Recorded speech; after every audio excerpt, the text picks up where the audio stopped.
খাওয়ার কথা শুনলে কারোই মাথা ঠিক থাকে না, আর যদি হয় না আমাদের গ্রুপ তাহলে তো কোনো কথাই নেই।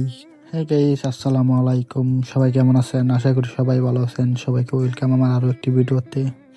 আজকে চলে এলাম বরাবরের মতন আরেকটা ভিডিও নিয়ে। যদিও এই জায়গাটা আরো অনেকবার দেখছেন, কিন্তু আজকে আবার আসলাম। কিন্তু আজকে আইসা লস হয়ে গেল।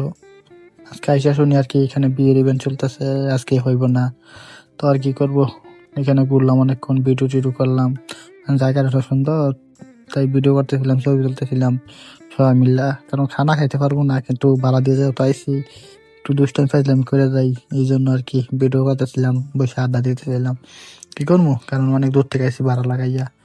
তো আর কি এখানে ভিডিও ভিডিও করে তারপর ওনা দিয়ে দিলাম আর কি অন্য জায়গায়। যেহেতু আইসি কিছু একটা তো খাওয়া দাওয়া করে যাইতে হইব, একদম খালি মনে গেলে তো আর চলবো না, এই ভেবে আর কি। তো ওইখান থেকে চলে আসলাম সদরে আইসা একটা রেস্টুরেন্টে বসলাম, বসে খাবার অর্ডার দিলাম। আর সবাই দাঁড়াইয়া আর কি অপেক্ষা করতেছিলাম খাবারের, কোন সময় খাবার আসবো, খাইয়া বাড়ির দেশে রওনা দেবো। কারণ যেটা খাইতে গেছিলাম এটা পাই নাই, যেহেতু পাই নাই তাই অন্যটা খাবার চিন্তা ভাবনা করতেছে আর কি।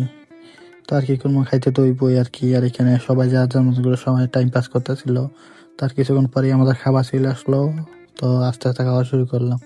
তো আজকে ভিডিওটা বড় করবো না, ভিডিওটা ভালো লাগলে অবশ্যই লাইক কমেন্ট শেয়ার দিয়ে পাশে থাকবেন। সবাই ভালো থাকবেন, সুস্থ থাকবেন। আল্লাহ হাফেজ।